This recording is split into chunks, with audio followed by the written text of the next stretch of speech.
think the main challenge facing our global rules-based order is coming out of the perceived failures of globalization, or at least the shortcomings.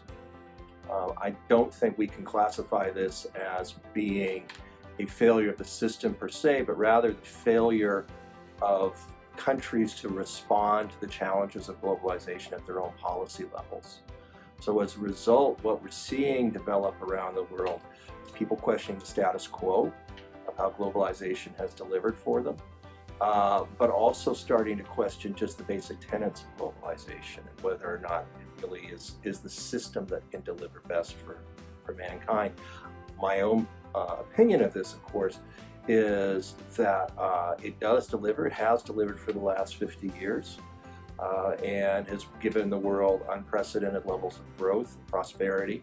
But at the country level, we do need to pay attention to how to make sure that those kinds of opportunities deliver to the broadest sector of people possible.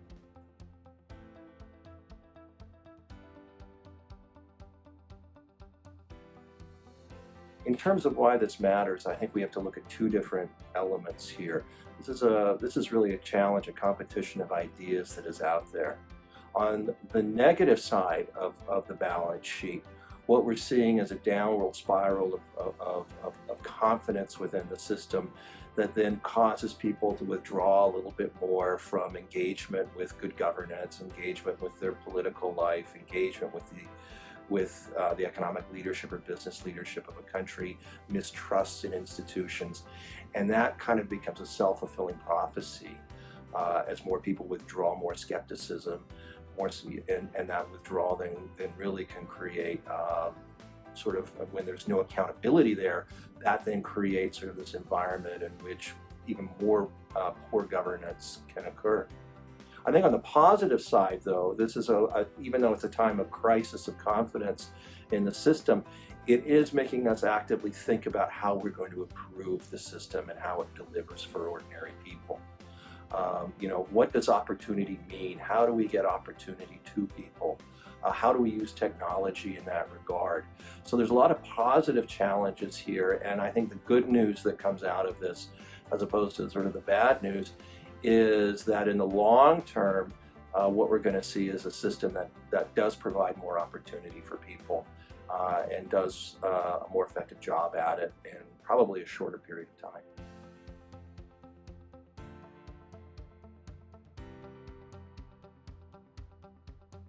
So I think if we're talking about where this nexus of democracy and markets and private enterprise are headed, I really think we have to recognize that there is probably a greater nexus between business and institutions than there's been in years. And that's because of the growing role that's expected of the private sector in driving growth around the world, but also the recognition that the public sector has a stronger role to play in creating the enabling environment for the private sector to develop. And if we're looking in terms of the SDGs and the global sort of expectations that are coming out of the SDGs, what we're seeing is this focus on public-private partnership, a focus on the need of the private sector to really generate most of the economic development and economic growth that's going to come out of this, and a recognition that both sides have to play this role.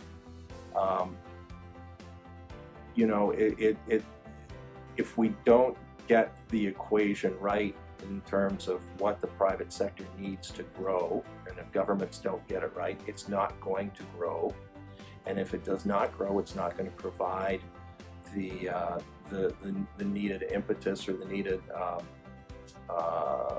legitimacy of government or of democracy itself.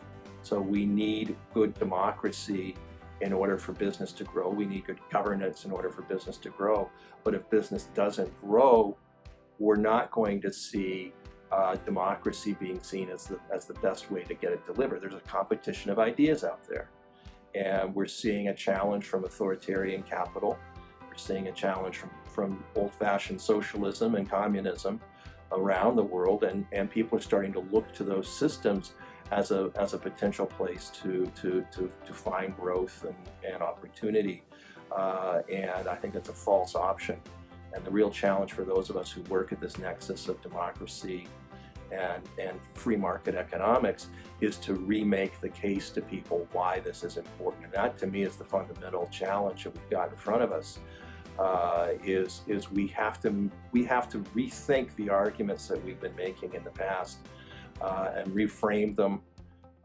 They are elemental truths, but we've lost the confidence to put them forward. And I think we have to re-grasp that confidence and really make that case, and make it in such a way that it's responding to the concerns that people have now about their role in an increasingly digitalized world, and in a world in which competition is becoming more fierce, but also social displacement that occurs because of globalization and because of technology makes people feel more isolated now more than ever.